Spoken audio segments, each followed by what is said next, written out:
안녕하세요. 서울대고 학생 여러분. 오늘은 유튜브로 여러분 곁을 찾아온 지리교사 이태우입니다. 이렇게 수업을 동영상으로 촬영하는 게 처음이라 그런지 많이 어색하네요. 부족한 부분이 보이더라도 그러려니 생각하고 이해해 주면서 마지막까지 선생님과 함께 했으면 너무나 감사하겠습니다. 자, 본격적인 수업에 들어가기에 앞서 왜 선생님이 유튜브 동영상을 제작하게 됐는지 간단히 설명하도록 하겠습니다. 왼쪽 그림은 우리에게 익숙한 전통적인 수업 형태이고요. 오른쪽 그림은 앞으로 선생님이 여러분들과 함께할 플립 러닝 수업 형태입니다. 전통적인 교실에서는 선생님은 칠판 앞에 서서 강의를 하고 여러분은 주로 듣기만 했습니다. 그런데 여러 연구자들이 밝혀낸 바에 따르면은 그냥 듣기만 하는 것은 학습 효과가 매우 떨어져요. 오늘 공부한 내용을 내일이면은 약 70% 정도는 잊는다고 해요. 이것은 여러분들 잘못이 아니라 우리 뇌가 그렇게 설계되어 있기 때문이라고 합니다. 그러면 효과적인 학습을 위해서는 도대체 어떻게 공부를 해야 되느냐? 여러분이 직접 무언가 생각을 하는 작용이 필요해요. 예를 들면은 공부한 내용을 글로 써보거나 말로 말해보고 그리고 그림도 그려보고 나아가서는 친구들에게 설명도 하면은 그냥 듣기만 했을 때보다 학습 효과가 훨씬 높다고 해요. 그런데 선생님이 앞에 서서 강의를 하는 형태의 수업에서는 이러한 활동이 어려웠겠죠. 물론 읽고 말하고 쓰는 그러한 활동을 과제로 내줄 수도 있겠지만은 집에서 선생님의 도움 없이 이것들을 혼자 하기에는 벅찬 게 현실이에요. 자, 플립러닝은 이러한 전통적인 수업 형태를 보완하고자 나온 수업 방법입니다. 전통적인 강의는요, 이제 온라인 동영상으로 대체됩니다. 온라인 동영상은요, 여러분이 듣고 이해가 안 되면 다시 들을 수도 있고, 듣는 과정에서도 개인의 학습 속도에 맞게 멈췄다, 다시 재생했다를 반복할 수 있기 때문에 일방적으로 진행됐던 전통적 강의보다 훨씬 더 여러분들에게 쉽게 다가갈 수 있습니다. 더 중요한 것은 온라인 강의 후에 일어나는 교실에서의 활동이에요. 이제 교실에서 여러분은 그냥 듣기만 하는 게 아니라 학습과 직접적으로 연계된 말하기, 쓰기, 그리기, 그리고 궁극적으로 친구들에게 설명하기 활동을 통해서 보다 효과적인 학습을 진행할 거예요. 그럼 그때 선생님은 무엇을 하느냐? 여러분들 아마 이런 경우 종종 있었을 거예요. 수업을 듣다가 궁금한 게 생겼어요. 그러면 손을 들고 선생님께 물어보고 싶은데 왠지 지금 질문을 하면은 수업 흐름을 끊는 것 같고 주변 친구들의 공부를 방해하는 것 같아서 망설였던 기억이 있죠?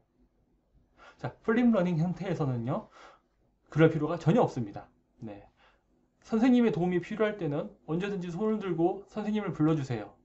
그러면은 제가 여러분 곁에 가서 지금 여러분들에게 필요한 조치가 무엇인지 고민한 다음에 여러분들의 학습을 곁에서 도와주겠습니다. 이제 선생님은 강의를 하는 사람이 아니라 여러분들에게 도움을 주는 협력자인 것이죠. 자, 그러면은 지금 여러분들이 시청하고 있는 동영상이 왜 중요한지 알겠죠? 이 동영상을 기반으로 우리 다음 시간에 만나서 다양한 활동을 진행하도록 하겠습니다. 오늘 선생님과 함께 알아볼 수업 주제는 기후변화입니다. 지난 시간부터 그랬던 것처럼 기후변화 또한 통합적 관점으로 살펴볼 것인데요. 자, 우리 통합적 관점에는 크게 어떤 것들이 있었죠? 그렇죠. 잘 대답했어요. 네. 시간적 관점, 공간적 관점, 사회적 관점, 윤리적 관점 등을 우리가 공부해 봤습니다. 자, 오늘도 기후변화를 이 네 가지 관점으로 함께 알아볼게요.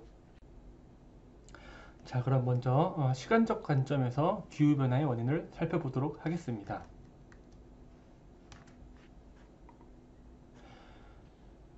우리 지구온난화라는 단어 많이 들어봤죠?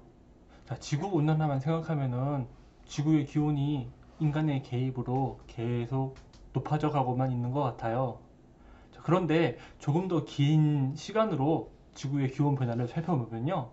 지구의 기온은요, 지금보다 더 높았던 시기도 있었고요. 반대로 낮았던 시기도 있었어요. 그것은 지구가 빙기와 간빙기를 반복했기 때문인데요. 빙기는 기온이 낮아지는 시기예요. 반대로 간빙기는요, 빙기와 빙기 사이에 있는 시기로서 기온이 점차 상승하는 시기인 거죠. 즉, 지구의 기온은 인간의 개입이 없더라도요, 자연적으로 오르락 내리락 반복했던 것이죠. 그런데 그 속도가 아주 느렸습니다.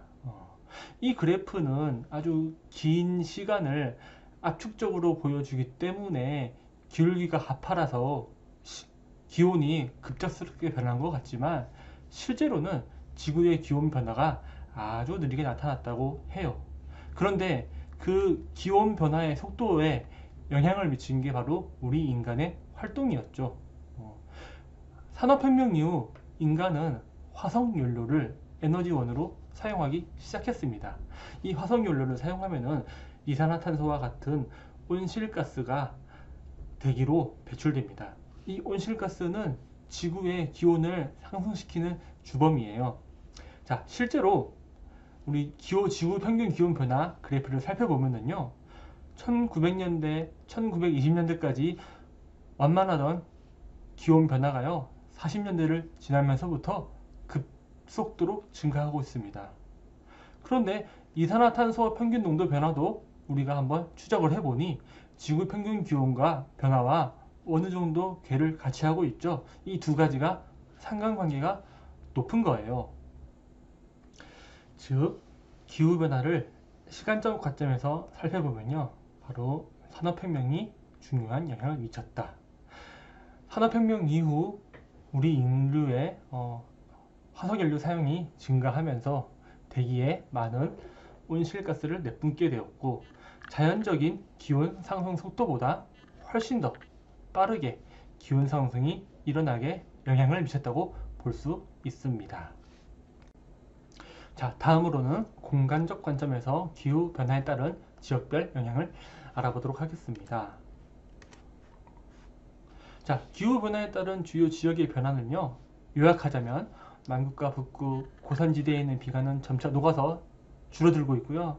반대로 해수면 상승으로 인해서 해안 저지대 지역은 침수 위험에 놓여 있습니다. 자, 선생님은 이러한 기후 변화를요. 직접 관찰해 봤거든요. 자, 어디서 어떻게 관찰했느냐? 한번 뉴질랜드로 함께 떠나보겠습니다. 자, 살아있는 수업 자료를 수집하기 위해서 선생님이 직접 뉴질랜드에 다녀왔습니다. 이곳은 뉴질랜드의 마운트 쿡입니다. 믿지 못하겠다고요? 자, 인증샷이 여기 있습니다. 선생님이에요. 자, 근데 좀 작죠? 없는 돈에 여행하다 보니까 너무 피곤해서 큰 사진을 보여줄 수가 없네요. 어쨌든 선생님 맞습니다. 자, 이곳에서 선생님은 조그마한 호수를 발견해요. 이 호수의 이름은 블루레이크예요. 파란 호수란 뜻이죠. 근데 색깔은 초록색이네요. 처음에는 도대체 이게 뭔지 전혀 알지 못했어요. 그런데 근처에 있는 안내판에서 이 호수가 간직한 지구 온난화의 역사를 알게 되었습니다. 이 호수는 과거에 태즈만 빙하로부터 직접적으로 물을 공급받던 호수였어요. 빙하가 녹은 물은 암석 가루를 포함하고 있어서 멀리서 보면 색깔이 파란색으로 보이거든요. 그래서 호수 이름이 블루 레이크였던 것이죠.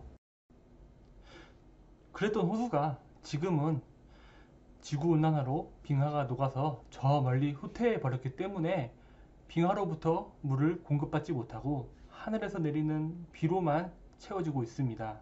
그래서 우리 주변에서 흔히 볼 수 있는 저수지 색깔과 비슷한 초록색 호수로 변한 것이죠. 블루레이크에서 더 위로 30분 정도 등산을 해서 올라가니 이렇게 빙하가 나타났습니다. 이 빙하들이 과거에는 블루레이크 바로 근처에 있었고, 그리고 여기서 녹은 물이 블루레이크에 공급되면서 파란 호수라고 이름이 붙여졌던 것이죠. 네, 이 파란 호수가 초록색 호수로 변하는 과정이 바로 지구온난화가 실제로 일어나고 있다는 하나의 증거였습니다. 자, 다음으로는 기후변화를 해결하려는 국제적 노력, 즉 사회적 관점으로 기후변화를 살펴보겠습니다. 자, 이 기후 문제는요, 특정 국가 홀로 노력한다고 해서 되는 게 아니에요. 예를 들어서 한국에서 아무리 이산화탄소 발생을 줄이고자 노력한다고 한들 주변에 있는 나라들이 이산화탄소 줄이는 노력에 동참하지 않으면 기후변화 문제는 크게 해결되지 않을 거예요. 그래서 이에 공감한 여러 국가들이 한 자리에 모여서 기후 문제 해결을 하기 위한 몇 가지 협약을 만들고 발표를 했는데요. 대표적인 게 이 교토 의정서와 그리고 파리 협정이에요. 한번 내용 살펴볼까요? 그렇죠. 네, 정말 착하고 좋은 말이에요. 자, 이대로만 하면은 기후변화 문제를 어느 정도로는 해결할 수 있을 것 같아요. 자, 그런데 이러한 조약들은요, 치명적인 한계가 있습니다. 무엇이냐? 바로 법적인 구속력이 없어요. 이러한 조약들은요, 즉 강제성이 없기 때문에 지켜도 그만, 안 지켜도 그만이에요. 그래서 모여서 기후변화 문제에 대해서 크게 공감대는 형성했지만 당장 자국의 산업 그리고 경제를 위해서 먼저 나서서 온실가스를 크게 감축하고자 노력하는 나라들은 거의 없는 것이죠. 자, 네 번째로는요, 윤리적 관점, 기후변화의 책임에 대해서 한번 알아보도록 하겠습니다. 자, 최근 이 기후변화를 둘러싸고 개발도상국과 선진국 간의 형평성 문제가 대두되고 있습니다.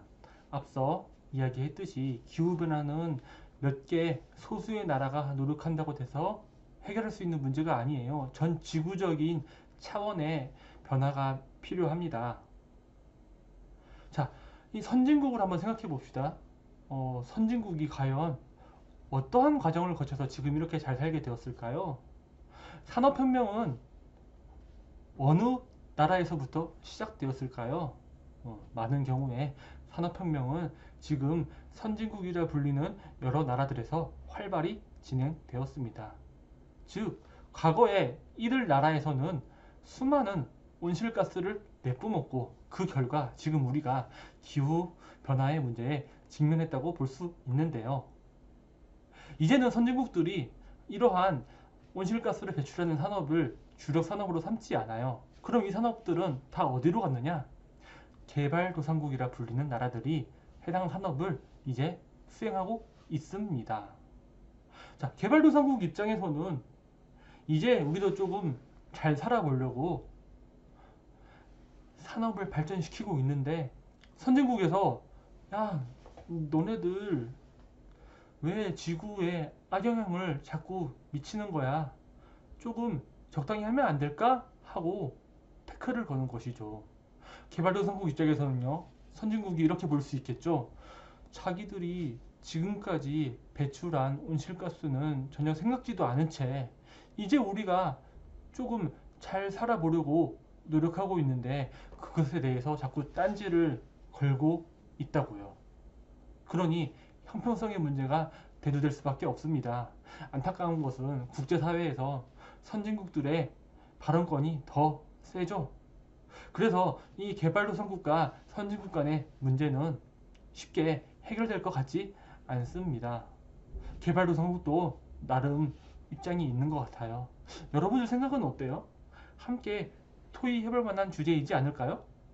네, 다음 수업 시간에 한번 같이 나눠보도록 할게요. 자, 마지막으로는요, 이러한 기후변화가 실제로 우리나라에서 어떻게 일어나는지 사례 몇 가지 알아보고 수업 마치도록 하겠습니다. 자, 첫 번째, 고랭지 농업 면적의 감소입니다.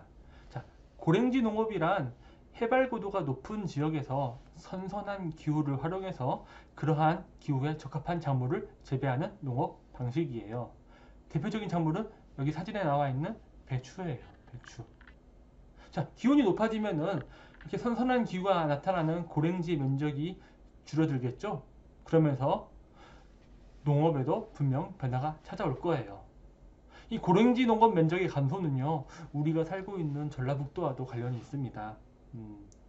고랭지는 우리 전라북도의 무주진한 장수에도 나타나거든요. 기후변화가 우리 가까이에 있는 곳에도 영향을 준다는 게 신기하지 않으세요? 자, 다음으로는요, 농작물 재배 지역의 변화입니다. 한라봉을 예로 한번 들어볼게요. 한라봉, 즉 감귤은요, 제주도가 유명하죠. 왜냐면은 이 감귤은 기온이 따뜻한 곳에서 잘 자라나기 때문이에요. 제주도보다 위도가 높은 곳에서는 감귤 나무를 심어봤자 잘 자라나지 않았거든요. 그런데 기후 변화로 인해서 이 감귤이 남해안 지역, 나아가서는 나주나 전라북도 김제까지도 자라날 수 있다고 합니다. 농작물들이 자라나는 북쪽 한계가 점차 올라가고 있는 것이죠. 육지에 있는 식물뿐만이 아니에요. 바다에 있는 물고기들도 점점 변하고 있습니다. 따뜻한 물에서 잘 자라나는 난류성 어종은요, 점차 우리 바다에서 늘어나고 있습니다. 대표적인 어종으로는 오징어, 멸치 등이 있습니다. 반대로 찬물에서 잘 자라는 한류성 어종, 명태나 도루묵 같은 경우는 찬물을 찾아서 점점 위쪽으로 이동하고 있다고 합니다. 자, 이상으로 기후변화와 관련된 선생님의 수업 동영상 강의는요, 마치겠습니다. 여러분의 학습은 아직 끝나지 않았죠? 클래스룸 과제 잊지 마세요. 이번 주부터는 여러분들이 제출한 과제가 누가 기록에 반영된다는 사실 꼭 기억해 주세요. 자, 이쯤에서 정말로 동영상 마무리하고 싶은데 갑자기 1학년 6반 몇몇 친구들 얼굴이 떠오르네요. 선생님이 유튜브 동영상을 찍는다고 하니까 어떤 제스처를 취해야지 진짜 유튜버가 될 수 있다고 하더라고요. 부끄럽지만 한번 해보겠습니다. 자, 여러분, 선생님 강의가 즐거우셨나요? 즐거웠다면은 선생님 동영상 강의 좋아요, 구독하기, 알림 설정 부탁합니다. 감사합니다. 다음 시간에 뵐게요.